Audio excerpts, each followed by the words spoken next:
체프를 바로 시작하도록 하겠습니다. 먼저 잠깐 연세 기도를 드리도록 하겠습니다. 우리의 시작과 끝에 함께 하신 하나님, 새 학기가 시작된 지금 우리와 함께 해주십시오. 삶의 혼돈 속에서도 하나님을 발견하도록 도와주십시오. 하나님의 빛이 우리의 어둠을 비춰주시고 주께서 우리를 인도하셔서 날마다 선한 길과 옳은 길로 행하게 해주십시오. 예수 그리스도의 이름으로 기도합니다. 아멘. 오늘 우리 개강체플 우리가 함께 살펴볼 성경 말씀은 히브리서에 나온 구절인데요. 제가 읽겠습니다. 믿음은 바라는 것들의 확신이요 보이지 않는 것들의 증거입니다. 선조들은 이 믿음으로 살았기 때문에 훌륭한 사람으로 증언되었습니다. 믿음으로 우리는 세상이 하나님의 말씀으로 지어졌다는 것을 깨닫습니다. 보이는 것은 나타나 있는 것에서 된 것이 아닙니다. 아멘. 오늘 채플 특송 특별 찬양을 해주실 분들을 소개하겠습니다. 우리 음악대학 성악과 김하은 학생과 교회음악과 김한유 학생 시편 23편 특송을 불러주시겠습니다. 우리 큰 박수로 환영하겠습니다.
시키시고 자기 이름 위하여 의의 길로 인도하시는도다.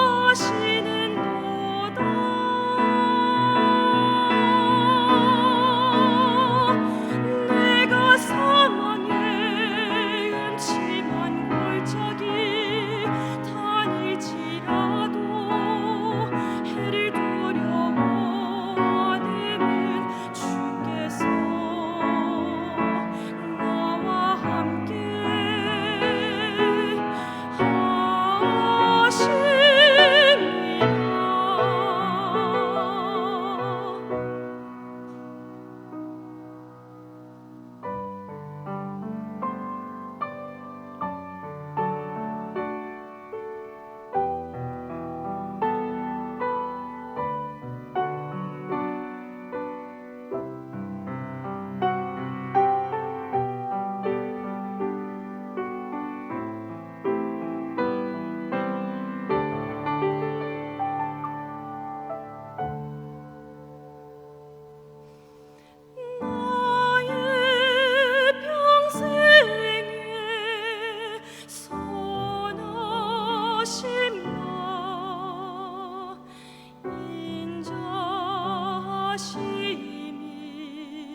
오늘 개강 채플인데요. 먼저 개강 채플이다 보니까 여러 가지 말씀드릴 게 있는데 이번 학기 시작하면서 제가 믿음의 재발견에서 믿음이라는 것, 믿음이라고 하면 신앙적인 믿음도 있겠지만 우리가 보통 물질이라는 것 넘어서 물질 너머의 어떤 것, 그것이 우리 삶에 얼마나 중요한가, 이런 거를 저는 지난 몇 개월 동안 좀 깊이 좀 생각하게 됐어요. 우리의 혼란스러운 국가적 현실도 그렇고 이 사회 현상들을 보면 뭐가 우리를 좀 제일 힘들게 만드나 하는 것들을 좀 다시금 생각하면서 우리가 믿음을 좀 재발견하면 좋겠다라는 이야기를 여러분에게 말씀드리려고 해요. 아까 히브리서 11장 1절부터 3절인데 요한복음으로 잘못 나왔었어요. 자, 인간은 무엇으로 사는가? 이 질문을 던지면 여러분의 대답은 뭘까요? 인간이 뭘로 사나요, 여러분? 제가 챗GPT한테 물어봤어요. 유료 챗GPT한테 물어봤습니다. 그랬더니 이 네 가지를 설명을 하더라고요. 첫 번째는 생존의 필수적인 것, 너무나도 당연한 거죠. 공기, 산소가 있어야 되고, 물이 있어야 되고, 먹을 것이 있어야 되고, 쉴 곳이 있어야 되고, 잠잘 곳이 있어야 돼요. 그래서 가장 기본적인 우리 육체적인 생존을 위해서 필수적인 것들, 요거를 먼저 얘기하더라고요. 그 다음에 안전, 누구로부터 공격당하지 않을 수 있는 그런 안전, 의료, 건강, 그리고 우리의 삶을 살아갈 수 있는 경제적인 이런 부분. 이것도 좀 더 육체적인 부분이겠죠. 하나는 생존에 정말 필수적인 것, 그 다음에 육체적인 안전, 이게 필요한 거고, 세 번째로는 심리적 정서적 필요, 그래서 애정, 소속감, 자존감, 자기 실현, 의미와 목적. 이 부분이 제가 생각할 때는 좀 믿음의 영역과 연결되는 부분이 아닐까 생각을 해요. 그 다음에 사회적 요소, 사회적으로 관계 맺는 거, 유대, 교육, 지식, 자유, 권리. 자유, 권리하면 이거 실체적인 건 아니잖아요. 비물질적인 거고, 그래서 심리적, 정서적 필요, 사회적 요소, 이런 거는 좀 더 우리가 눈으로 보기에는 어려운 그런 추상적인 것들이 아닌가 생각을 해요. 그래서 챗GPT는 이렇게 우리에게 필수적인 게 이런 거다, 이렇게 얘기를 해주더라고요. 여러분이 다 동의할 수 있는 부분이고, 그래서 이 중에서 우리가 좀 더 생각해 보고 싶은 건, 여러분들이 이제 의료계에서 종사를 하잖아요. 의료계에 종사를 하게 될 건데 배우고 있고, 유인원과 인간도 유인원에 속하지만 그렇죠? 영장류에 속하지만 유인원과 인간의 차이가 뭘까요? 유인원과 인간의 차이. 자, 여러분들이 의학 지식을 배우고 이제 나갔어요. 동물과 사람 둘 중에 하나를 치료해야 된다는 그런 딜레마 상황에 있을 때 여러분은 누구를 먼저 치료하겠어요? 동물을 치료할까요? 아니면 사람을 먼저 치료할까요? 누군가를 살려내야 된다면 여러분은 누구를 먼저 살려낼까요? 아주 애착 관계가 있는 진짜 내 반려동물이 아닌 이상, 반려동물이라고 하더라도 죽어가는 사람이 있다면 그 둘 중에는 아마 사람을 먼저 살리려고 하는 게 우리의 인지상정 아닐까요? 우리는 사람을 살리는 것을 훨씬 더 중요하게 생각하죠. 그거를 이제 객관적으로는 우리가 종차별주의라고 얘기는 하는데, 차별이라서 이거 나쁜 거 아니야? 이렇게 생각할 수도 있지만 저는 너무나도 당연한 거라고 생각을 해요. 인간이기 때문에 같은 인간을 살리는 거를 더 우선시하고 그렇게 챙기고 하는 걸 당연히 중요하게 생각하죠. 저는 그런 생각도 해봐요. 여러분들이 이제 의료계에서 나중에 취업해서 사람들 살리고 치료하는 일을 하게 될 텐데, 사람 치료하는 것과 이 동물을 치료하는 것과 무슨 차이가 있나? 어떤 차이를 우리가 가지고 대처해야 되나? 똑같이 생명이라고 생각한다면 내가 왜 사람을 살리는데 더 신경을 써야 되지? 그냥 심장 같이 가지고 있고 영장류도 심장 똑같이 있고 뭐 신장 있고 뇌 있고 다 똑같이 갖고 있어요. 그러면 뭘 가지고 우리가 인간을 더 우대하면서 치료해야 될까? 혹은 여러분들이 치료하면서 뭐 나이팅게일 선언도 하고 히포크라테스 선서도 하지만 우리가 차별 없이 누군가를 다 치료해야 되는데 만약 여러분들이 이 사람을 치료했는데 이 사람이 뭐 폭군이 된다든지 이렇게 된다는 걸 미리 알고 있다면 여러분은 어떤 선택을 할까요? 참 쉽지 않죠. 그러나 우리가 누구도 차별하지 않고 치료해야 된다고 생각하기 때문에 사람들의 육체적 건강을 위해서 우리가 힘쓰고 애를 씁니다. 그런데 저는 사람을 치료하고 또 우리의 기술을 가지고 회복시키는 것 너무나도 중요하지만 왜 인간을 우리가 더 우대하며 살아야 되고 혹시 우리가 인간을 먼저 치료해야 된다면 어떤 면들을 우리가 생각하면서 치료하고 회복시키고 해야 되느냐? 우리가 다른 영장류와 달리 인간의 특이성을 어디서 찾냐면 상상의 영역 혹은 믿음의 영역이라고 할 수 있을 거예요. 동물들은 이 영역이 없죠. 믿음이라는 영역 혹은 바울이 얘기한 사랑과 소망과 믿음 이런 것들을 우리가 동물들에게서 발견하지는 못해요. 어떤 초월에 대한 욕망들, 초월에 대한 생각들 이거를 가지고 있는 게 이제 인간인 거죠. 그래서 좀 전에 말씀드린 믿음, 사랑, 소망 이거를 얘기하는데 이 믿음, 사랑, 소망의 특징은 비물질성이라는 거예요. 우리가 아까 처음에 챗GPT가 인간에게 가장 중요한 것들이 뭐냐? 먹고 입고 그리고 쉬고 할 수 있는 것, 육체적으로 우리를 보호할 수 있는, 보존할 수 있는 이런 것들이 참 중요하다. 그 다음 단계 치료받고 경제적인 것. 그 다음 단계 우리의 어떤 뭐 자존감들, 뭐 이런 것 그리고 사회생활 이렇게 얘기를 했는데 저는 인간이 다른 동물들과 달리 중요하게 취급받아야 되는 이유 중에 하나는 이 비물질성에 있는 거예요.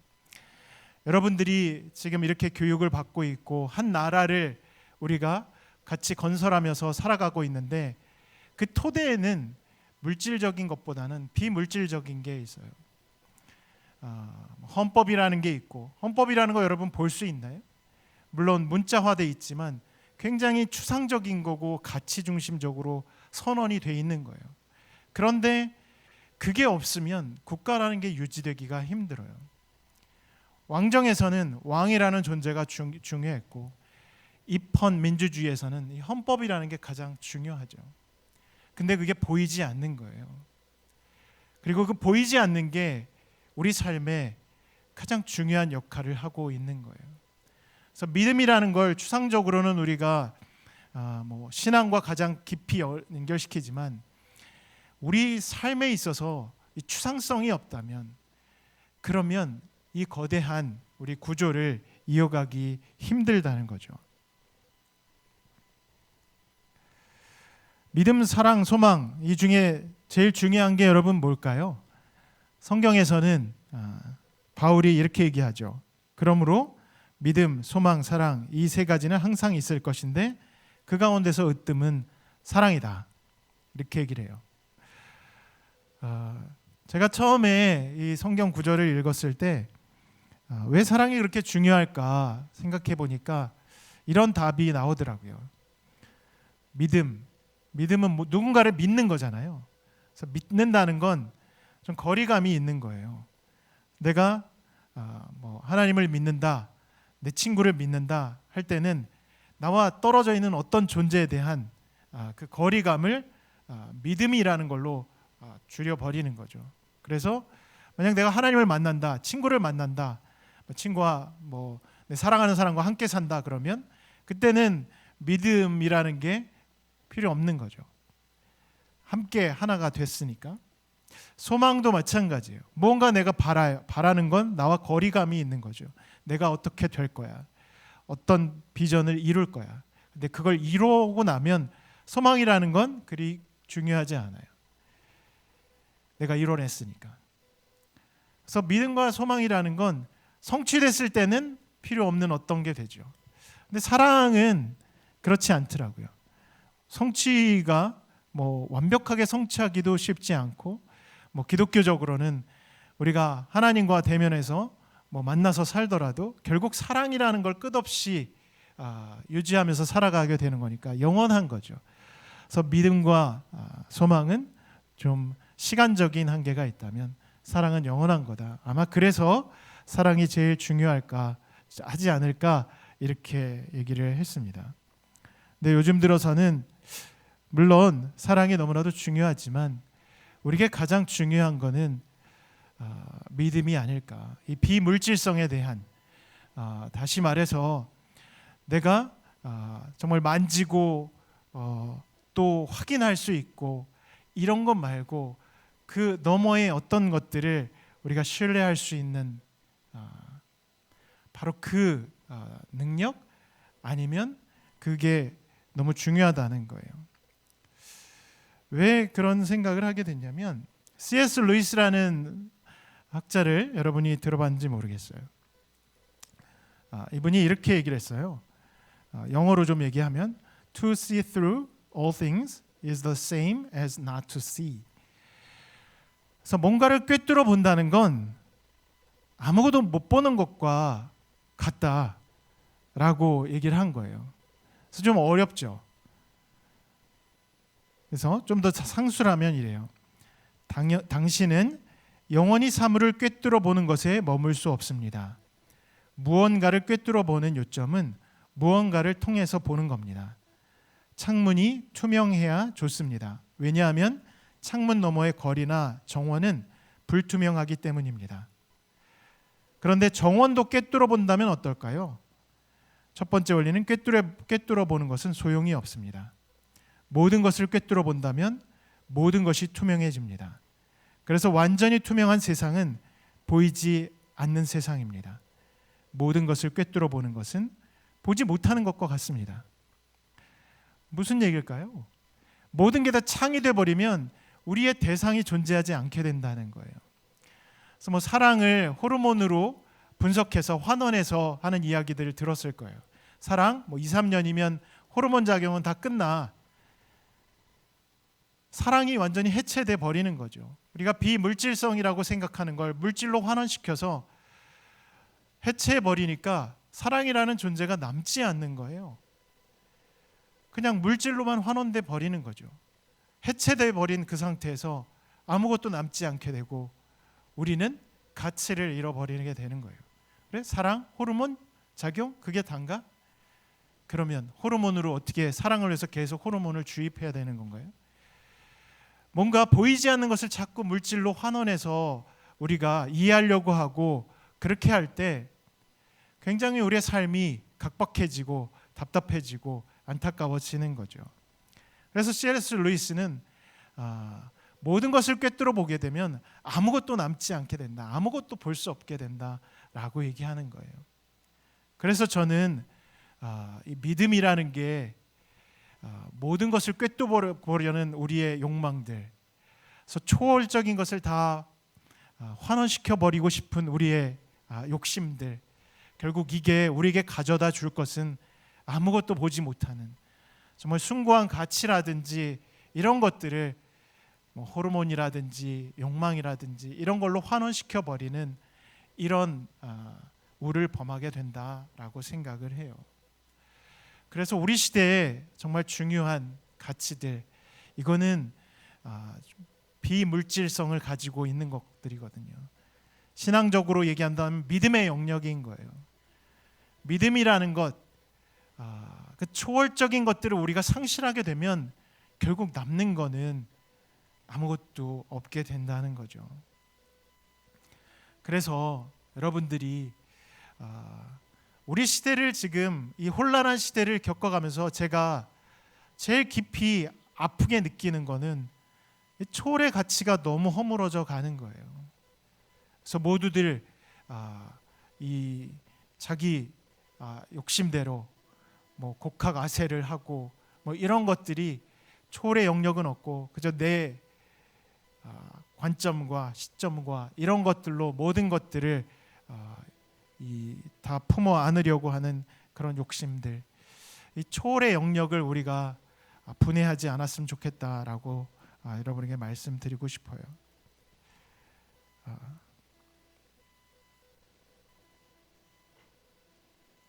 올해가 우리 학교 140주년이에요.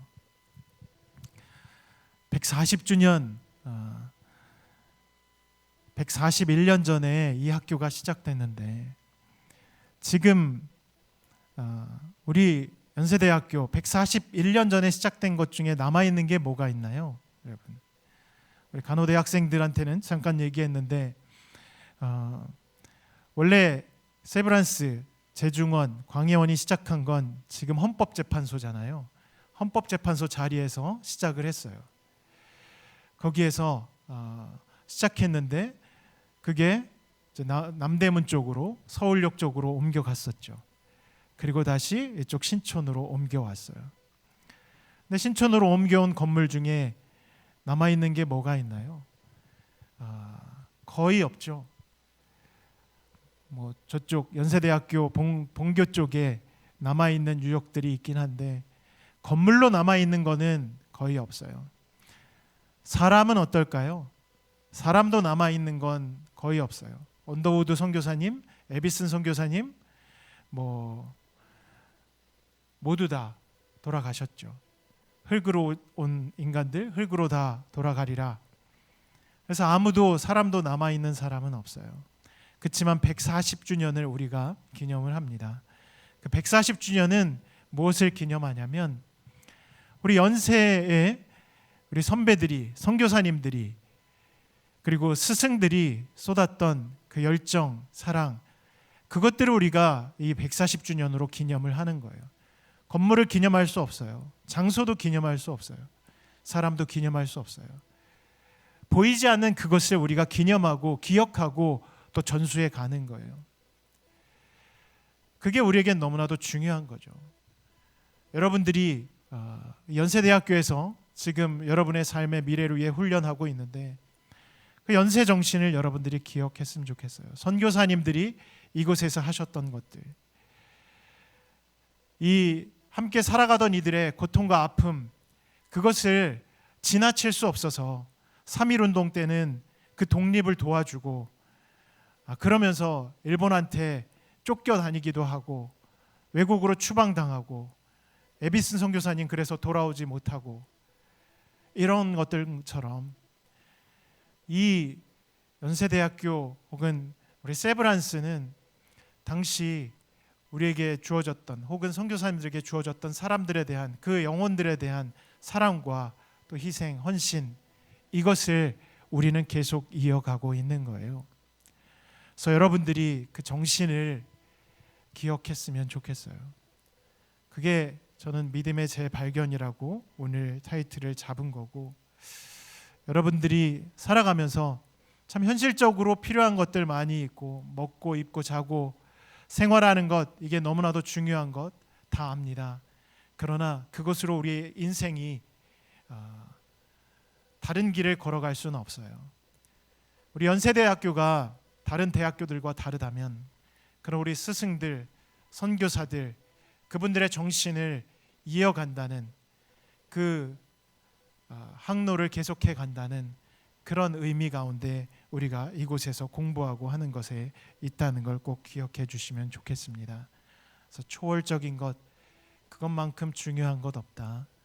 여러분이 이번 학기 체프를 시작하면서 이것 하나 기억해 주시면 좋겠습니다.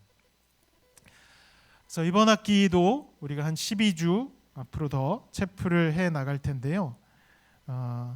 먼저 여러분에게 이제 다음 주부터 오실 분들을 좀 그래도 간략하게 소개해 드릴게요. 다음 주에는 김현철 교수님 인과인재연구원장이신데 우리 학교에서 의학을 하시고 콜롬비아 대학에서 거기서 경제학을 하시고 뭐 홍콩 과기대 지금 우리 학교에 다시 와서 인과인재연구원장을 하고 계시는데 아마 TV에서도 많이 보셨을 거예요. 이분 다음 주에 오셔서 강연을 해주실 거고 3월 19일에는 도티라고 뭐 여러분들이 좀 익숙하실 것 같아요. 나이선 대표, 샌드박스 대표가 와서 채플 강연을 해줄 겁니다. 3월 26일에는 이병주 변호사님이라고 이분 좀 특이한 분이에요. 물리학을 하시고 다시 법학을 하셔서 지금 청소년 기후 헌법소원 그걸 해서 승소를 했죠. 그 활동을 하셔서 기후 위기를 어떻게 대처해야 되나 이 부분을 얘기해 주실 거고 그다음 4월 2일에는 이면재 바이올리니스트 오실 건데 장애가 있으신 분이에요. 그러나 그 장애를 극복하고 또 우리 세브란스에서 치료받고 그리고 이 음악 활동을 계속해 나가고 계십니다. 우리 그다음 4월 9일에는 안신기 원장님, 그래서 뭐 여러분도 잘 아시겠지만 뭐 의대 교수시기도 하고 선교사로 가셨다가 지금은 글로벌 사회 공헌원에서 사회공헌 파트에서 아주 열심히 이 일들을 해 나가시는 분이고 4월 16일에는 구진성 대표님이라고 이태석 리더십 아카데미 그래서 이태석 신부님을 기념하면서 선교하고 사회 활동하는 그런 일들을 하시는 구진성 대표님 모셔서 사회 봉사 활동에 대해서 이야기를 들을 겁니다. 4월 30일에는 우리가 부활절이 그 전주예요. 근데 중간고사 기간이라 채플이 없어서 그래서 중간고사 끝나고 기독교에서 제일 중요하게 생각하는 부활절 또 성탄절 중에 부활절에 관한 그 말씀을 이동규 목사님 통해서 들을 겁니다. 5월 7일에는 혼성 CCM 그룹인데요. 디아코니아라는 팀을 초청해서 우리가 함께 공연 채플을 가질 계획이고요. 그다음에 신희철 교수님, 그래서 카이스트에서 의과학계로 아주 유명하신 분이죠. 그래서 의과학계를 어떻게 보면 여신 분인데 신희철 교수님 5월 14일에 오실 거고, 그다음에 김태훈 교수님 영성을 하신 분이에요. 영성. 그래서 우리 삶의 영성의 중요성에 대해서 한번 강의를 해주실 거고, 5월 28일에는 김현수 교수님 명지병원 정신건강의학과 선생님이신데 정신건강에 관한 이야기를 들려주실 겁니다. 그리고 6월 4일은 우리 마지막 종강 채플인데요.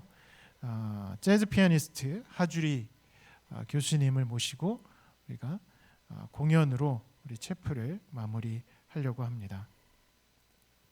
그래서 한 학기 동안 훌륭한 강사님들을 많이 지금 섭외해 놓고 여러분에게 강연을 제공할 테니까요. 여러분 이 시간들 기억하시고 특별히 늘 부탁드리지만 이 시간은 좀 우리 스마트폰의 족쇄로부터 좀 자유로워 보자 그 얘기를 다시 한번 여러분에게 부탁을 드립니다. 아까 우리 채플 강연에서 마지막으로 여러분에게 부탁드리고 싶은 건 여러분이 여기서 미래를 준비하면서 우리가 치료 기능으로만 그치지 말자. 우리 선배들이 우리 선교사님들이 해왔던 그 사명을 우리가 기억하면서 사명의 치유자 혹은 소명의 치유자가 되면 좋겠다. 육체를 우리가 치료하면서도 우리가 치료하는 그 환우들의 영혼, 그들의 보이지 않는 이런 부분들도 함께 아파하고 또 치유할 수 있는 그런 삶을 살면 좋겠다. 이 말씀을 다시 한번 드립니다. 제가 축복의 기도로 오늘 개강 채플을 마치겠습니다.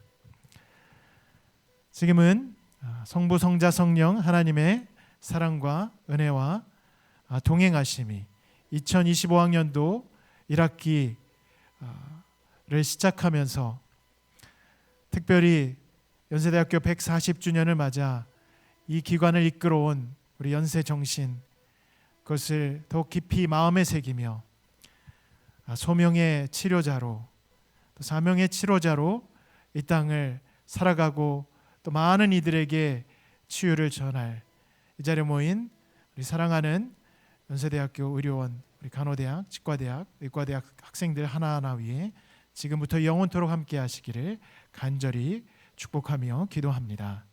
아멘.